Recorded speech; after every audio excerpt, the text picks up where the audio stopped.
Bonjour à tous, je suis Dr Dorwan Abdelhakim. Nous allons commencer la première séance du module capteur instrumentation, spécialement conçu pour les étudiants de la troisième année génie des procédés. Vous trouverez toutes les informations dans la fiche de contact. Les objectifs du cours sont divisés en deux parties, la partie pédagogique et la partie technique et opératoire. Pour la partie pédagogique, on va avoir un premier contact avec l'instrumentation industrielle.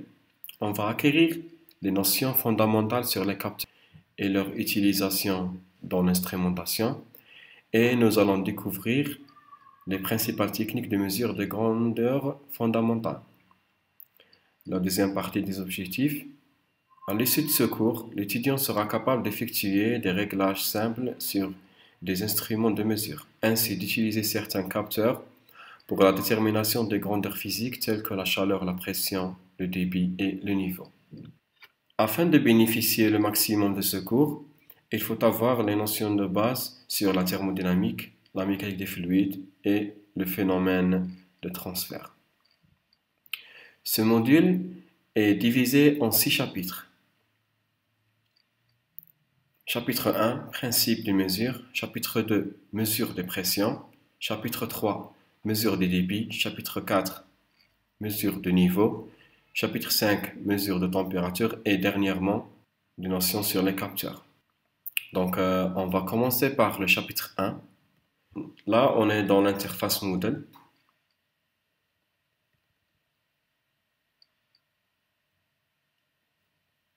Voilà, notre cours. Les appareils de mesure permettent de connaître certains points de fabrication.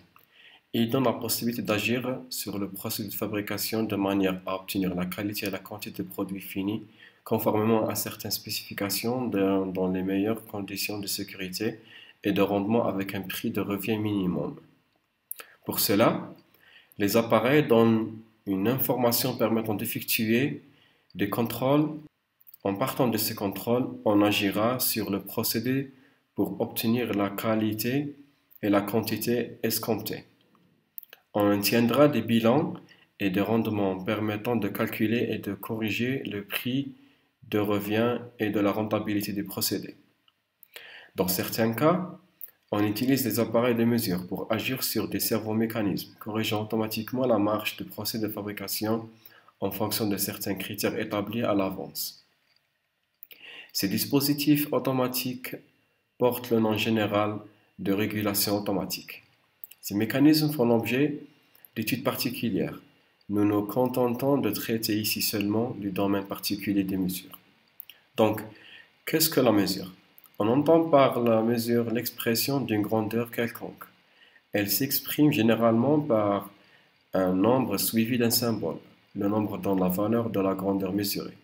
Le symbole est sa nature. Par exemple, 10 kg par centimètre cube. Ici, c'est le symbole kg par centimètre cube qui indique qu'il s'agit d'une pression. Un capteur est un dispositif transformant l'état d'une grandeur physique observée en une grandeur utilisable. L'exemple est une tension électrique, une hauteur de mercure, une intensité, la déviation d'une aiguille. On fait souvent à tort la confusion entre capteur et transducteur. Le capteur est au minimum constitué d'un transducteur. Les capteurs sont les éléments de base des systèmes d'acquisition de données. Leur mise en œuvre est du domaine de l'industrie de l'instrumentation. Donc le chapitre 1 est divisé en 4 parties.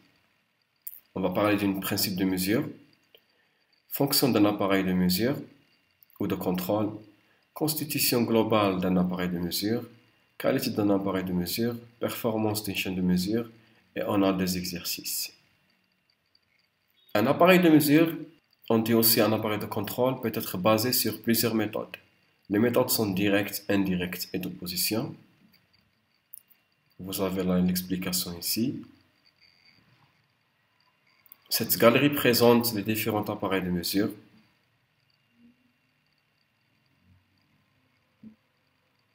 Ici, on a une vidéo qui nous montre comment fonctionne un appareil de mesure.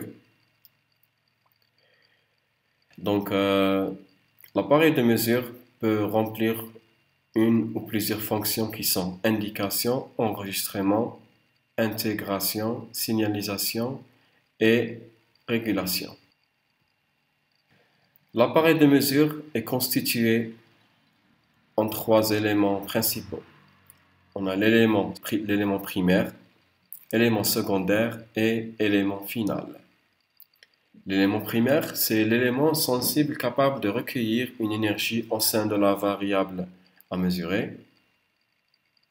L'élément secondaire, il transforme en général l'énergie prise par l'élément primaire en un travail mécanique ou un déplaçant. Et l'élément final, c'est celui qui transforme généralement la mesure en une indication exploitable, c'est-à-dire digitale.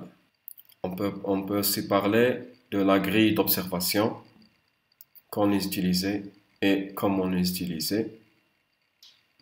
La qualité d'un appareil de mesure est l'ensemble des données qui caractérisent la qualité de la mesure effectuée par l'appareil considéré.